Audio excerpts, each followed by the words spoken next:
The NBA is back. It's October 18th, and we have powerhouses facing off to start off the season. Yep. It's going to be Lakers versus Warriors. Powerhouses in the Lakers? Okay, you know what? They're not the powerhouses I wouldn't say powerhouse. now. Okay, not right now, but like they've got LeBron, they've got Russ. They're always going to be the big market team. So yeah, they are a powerhouse. Okay. Media powerhouse. Correct. Okay. Marketing powerhouse, media powerhouse, just not offensive powerhouse right now. But we got the Lakers and Warriors. In the East, we have Philly and Celtics. That's a good one. You guys watching both of them? Of course. Yeah.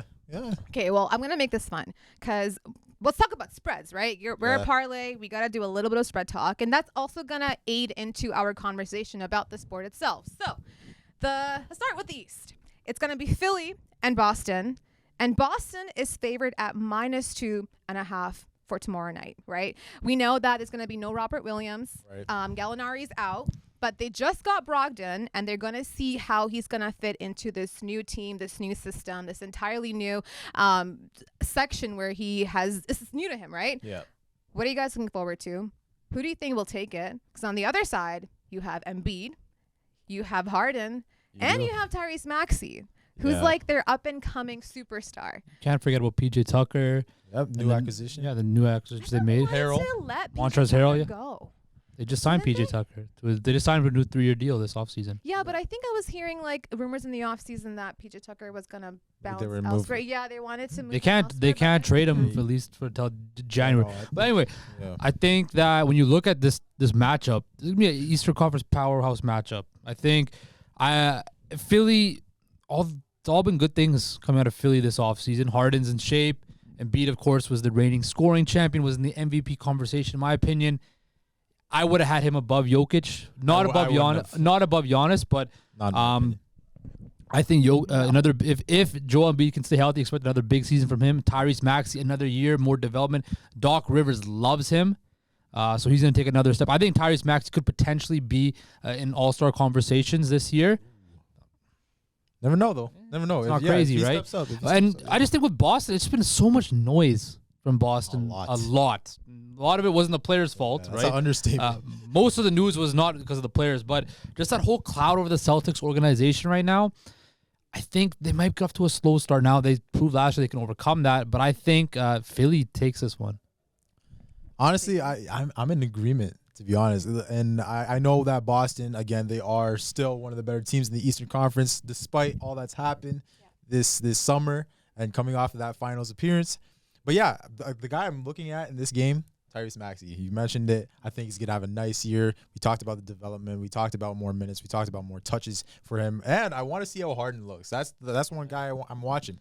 I want to see how he looks. I'm hearing rumors that he's lost some weight. He's looking lighter. He has lost weight. Have you seen the photos? So I have seen the photos, man. Checking shout out to the Peloton. Shout out to all that. Good life fitness. Good life fitness. So yeah, Harden. Again, you know me and Harden, okay? I'm a guy that likes James. I like James Harden. Come playoff time, that's another issue. But of course, it's a new year, so we'll see what happens this season. And we mentioned Embiid on that topic. I think that this might be the year for him that he in terms of MVP. Because really, he's not my pick, but I wouldn't be shocked at all if he won. I feel like I think he's been close over the last few years. Like you said, could have made the argument you should have won it last year. He was the first big man to win the scoring title since Shaq. And if you're looking at how the past few MVPs have gone, it's gone to guys that first of all, aren't American, and second of all, are bigs, right? Yeah. So it might be him. And to be honest, it might be a pity MVP, to be honest with you, because again, voter fatigue. We talked about this last time. I think it's gonna be a good game. Shout out to the Celtics, new uniforms. I hope you guys saw that. Oh, very nice. The gold trim goes hard. Paying homage to the legend Bill Russell. Those are clean Celtics unis, but yeah, classic. The Sixers. Yeah, you know what? As a new Celtics fan, you're a Celtics fan? Listen, we gotta talk about how many teams. We gotta talk about how many teams Noor supports here. Okay, listen. The Celtics last year became likable. No one talked about. Aren't you Miss Raptors? Aren't you the voice of Raptors Twitter? I'm representing today. say because I know in my heart. You're wearing red too. There's a little bit of green in there, guys, and I'm sorry, but it's because they have.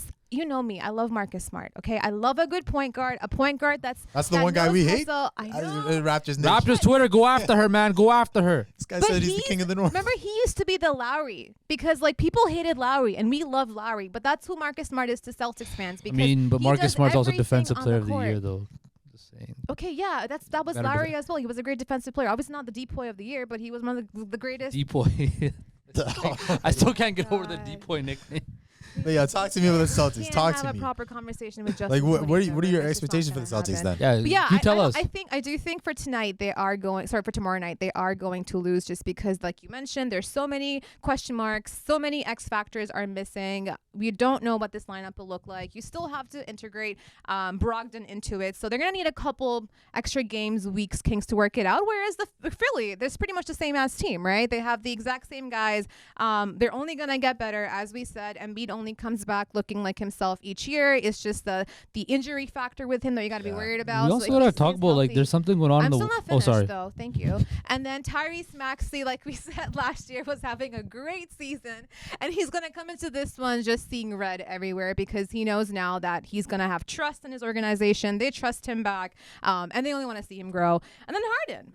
I don't know what's going to look like with him in the playoffs, but he's going to be a regular season machine because he always is. So I think they already have their foundation figured out next to Celtics, where Celtics are more shaky. So game number 1, I will give to them. And with that, we got to go to our second. Can I say one more thing with James Harden? Okay. I just want to see how aggressive he is. You know, you saw in Houston, he was put on major, like, what was it? I think it was like 19 shots a game, I think. And it fell off a cliff when he went to Brooklyn. I get it when he went to Brooklyn. Kyrie, KD, he had to give up shots. He did play well. He became more of a facilitator, right? I want to see James Harden be more aggressive again. I want to see him, attack the rim. If that happens, they're in good business. He's lost the weight. If he's healthy, can he go back to the rim? Because he's one of the best guys to get to the rim, draw contact, that step back three. I want to see if James Harden is aggressive again. Because if he's that aggressive, James Harden, boy, oh boy, Philly. And the Celtics, I think with Jaylen Brown, I think that's a big factor in this one. And just throughout the season, if he could step up, obviously with Tatum, those two guys, the Jays, hey, it's going to be tough. But yeah. We already talked about so many teams that are powerhouses right now. We just talked about, Philly, talked about Boston. It's going to obviously Bucks are in that convo as well as Miami.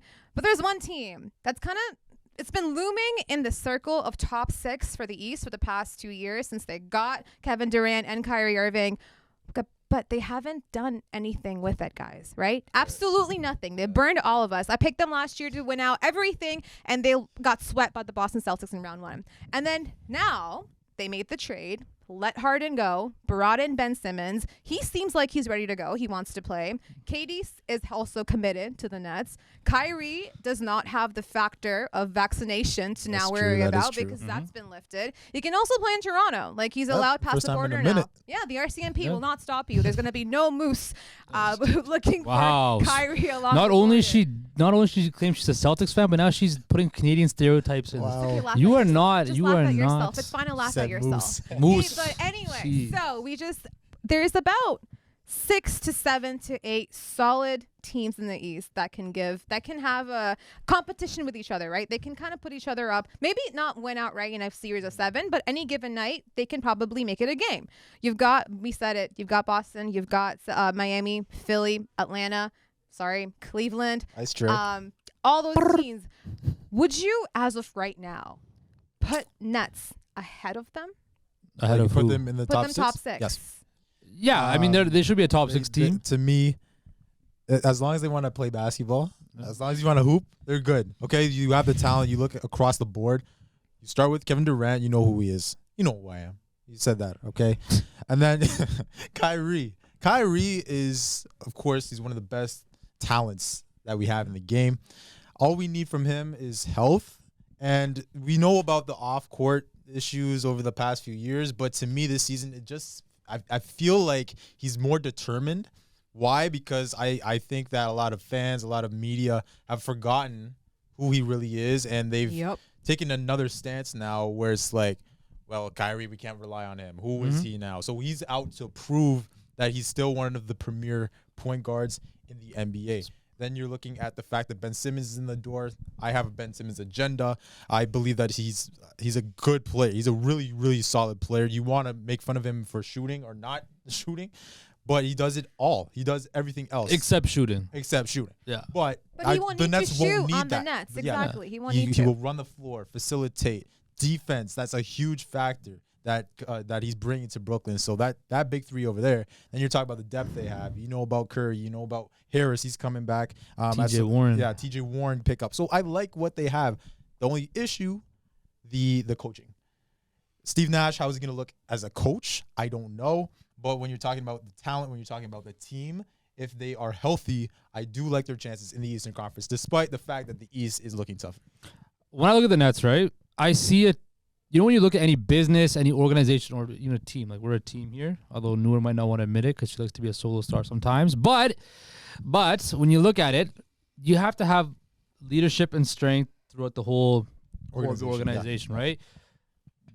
Joe Tsai down to Sean Marks to Steve Nash, all the players. Remember when Steve Nash got hired? Kyrie Irving said, "We don't need a coach. It's a partnership, right?" Quite frankly, that hasn't been working, that partnership, right? What I want to see is all these guys buy in. Because this whole Nets, big three or whatever, this whole thing ever since Kyrie and KD joined hasn't worked out. I want to see these guys buy into what Steve Nash is saying, buy into the philosophy, and actually, like you said, focus on the game of basketball because this team is too talented.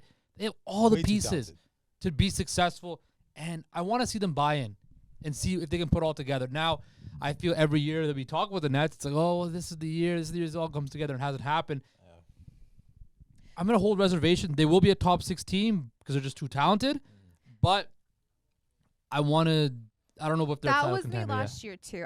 My entire basis of picking the Nets to come out of the East to be top of the conference was I don't have stats for you. I can't give you numbers. Just look at the roster. Right. Look at the numbers on the paper. The names on the paper. You know who they are. They're capable of producing so much talent. And to have this much on a squad, I just can't see why they wouldn't win anything. And then they got swept in the first round last year. So I think for me, I need to hold out my and just see what they're going to do before I get burned again. And my other thing, too, is you made a really good point where it's like, does this team respect Steve Nash right now? No. They don't, right?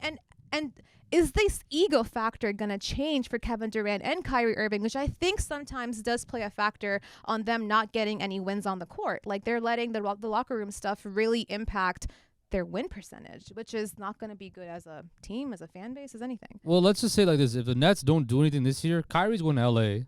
Oh, we know that. Kyrie's going to L.A. He knows. KD's probably going to request a trade again. Steve Nash is going to be gone. So if it doesn't work out in Brooklyn this year, well, Kyrie might be gone anyway after this year for all we know, right? You never know. But what I'm saying is like if it doesn't work out this year, the Nets are... It was a failed experiment. The Nets becoming a relevant franchise is gone again. They're going back to the bottom of the standings. They're never going to be touched again. And they're just going to be that other team in New York. Yeah, because they tried to throw this together. And that's the other part with the NBA. You can't always just expect to throw a team together and get a championship. I think a lot of people were thinking as soon as, they got Harden, Kyrie, and KD back then, okay, it's a chip, right? And even now, just because Ben Simmons is here with KD and Kyrie doesn't mean that it's automatic because everything has to work. All those parts have to work. So I do think, though, they are a top 6 team in the East.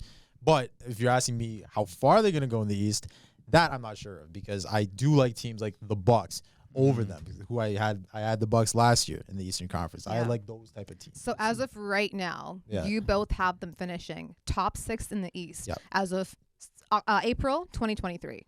I do. When the season ends, the Brooklyn Nets will be a playoff team. Not a play-in team, a playoff team. Yeah, top 6, yeah. Yep. Interesting. Well, in my eyes, I think we need to move both teams out of New York. But there's 4 people that are staying inside the NBA. Charles Barkley just signed his 10-year contract. He's going to be a lifetimer at this point, right? I think it was north of something like $150 million. Reach 200-ish mil. 200-ish, yeah. And then the rest of them, Ernie, Kenny, Shaq, they've all signed on as well, but we don't really know what the numbers right now look like. Mm-hmm. But I think there was a lot of talk about Barkley retiring, right? I don't think we thought he was going to be staying. I think there was a little bit of rumor about him going over to golf and narrowing that. Golf, but they're back. The quadruple. You knew those guys. When I look at the inside the NBA, right, that's the epitome of what you want to do in this industry, and we're all in this industry. Like those guys have fun, informative, must-see TV, and the way they do it, the way they put together that whole show is just pure class. Like, it's just sometimes I don't even care about the game on Thursday nights, right? For sure. I'd rather just watch what they're gonna say before and after the game because it draws people in that are casual basketball fans. Like, we're all pretty big basketball fans. You all watch mostly all the games, but those that don't watch. Out on Justin, but sorry. Oh boy. Did you just say you were a Raptor? Didn't you just say, I'm a Raptors fan, but then I'm also a Celtics fan? I said we're all ball fans, so I'm still a ball fan. But sorry, continue. I'm sorry to interrupt. She's been hanging out with me too much now. She's trying to act like me. Oh, man. All right, whatever. Oh man. Whatever. Anyway, when you look at that inside the NBA thing, like it draws in the casual people, it draws in the new fans, and stuff like that makes the game cool, makes the game fun. Stuff that I wish that they did in other sports like the NHL. Right? They try it on TNT. They tried it with the TNT. You know what? Crew. The TNT NHL crew is not bad. I like that crew actually. But that's how you market the game. Yeah. And of course, Chuck, one of the best personalities. Shaq, my favorite. Kenny. He's my favorite. The way they all interact, it's awesome, and I'm glad to see that they're back. Yeah, man.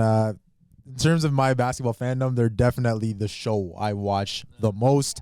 Like you said, all the guys, like, they work. They just work. They feed off of each other. Like us three, we just work.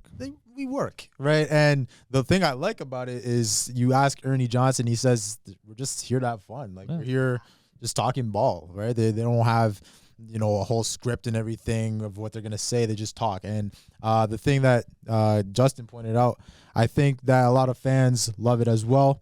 Why? Because it's authentic. It's real. I love when Chuck just says whatever he says. Like, he's my favorite in terms of NBA personalities. By far, he's my favorite. By far, because he doesn't care. He doesn't care what you think about his take. He's gonna give. Let me ask you a question. Yeah. So you know how Chuck said, "I'd rather be a bus driver than a passenger." Look at this show right here, right? Who's the bus driver of the show? Bus driver? Hey, I'll take that. Hey, it's me. I'm driving the bus. Who's in the? Whoa! All do three of us not can't say be Barkley. Okay. Don't say you're the bus driver.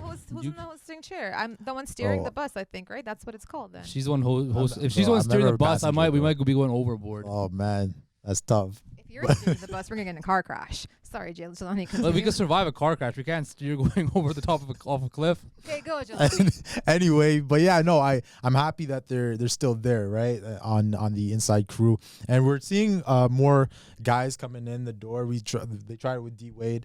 Sucked. I don't know how I felt about that. I loved it. Look, I love the Flash as a player. Yeah, as a player. But on TV, he was worse. He was worse than Drew Brees, I think. Oh man, that's a bit far. That's a bit far. I don't know. I would say I don't know about that one, but yeah. And then Jamal Crawford, you see him. Love Jamal Crawford. I think I thought they were gonna make room for Draymond at some point. Draymond, yeah. Well, Draymond's got his own situation to worry about right now. Stuff and his own podcast too. But yeah, so I like how they're incorporating new guys, but the team, those four, definitely the best. And I love, not even just on this show, whenever they guest appear on some other shows and stuff like that, when they're live at the finals on NBA TV or even Open Court, that was a really nice show. Open Court, amazing. Open Court, guys. I know you basketball fans know about that one. Yeah, YouTube Open Court. You can go down a wormhole for a good couple hours watching Open Court. Fantastic. Steve Kerr was actually really good on Open Court. He was. So yeah, no, just shows like that. I think it's real. It's real, authentic basketball talks. That's what we need, because a lot of the NBA media and the culture has gotten so toxic. It's such ring culture now and stuff like that I don't like. But they're real. So that's what we're gonna bring here. No and more I ring think culture. It helps that they're ex-athletes, right? They understand the game. They've been it. They've done this thing before. And Ernie's a GOAT. But I think also just that they're ex-athletes, but they also have great personalities that are personable to people. 100%. But that's why I think they feel comfortable calling out other players too, right? Because you can't have a beat writer be like, "Excuse me, to Kevin Durant, you didn't give me enough points last night." But Shaq and something can say that, and that's what makes good TV, because you want to hear the greats tell the greats of today. The players respect them. 100%. Well, sometimes there's beef, but that's what makes good TV too. But also, the people are gonna want to know what we have to say, and that's what we're gonna bring to this show too.